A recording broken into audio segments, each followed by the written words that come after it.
আল্লাহ চাইলে আপনি ন্যায়পরায়ণ বাদশাও হতে পারবেন ইনশাআল্লাহ, যদি আল্লাহ আপনার তাকদিরে লিখে রাখেন। এটাও সম্ভব।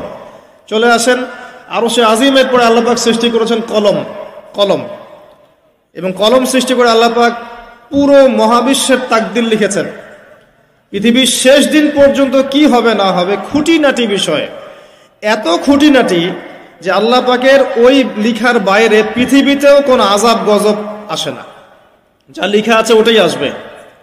পৃথিবীতে যা আসছে, যে আযাব, যে বিপদ, যে বালা মুসিবতগুলো আসছে আসমানি এবং জমিনের, এগুলোও আল্লাহর কাছে লেখা আছে। বলেন সুবহানাল্লাহ। এমনকি এই পৃথিবীতে কতজন মানুষ এসেছে, চলে গেছে এবং আসবে, এই হিসেব আল্লাহর কাছে আছে। চিন্তা করতে পারেন, পৃথিবীতে কত মাখলুক আছে, হিসেব আল্লাহর কাছে আছে।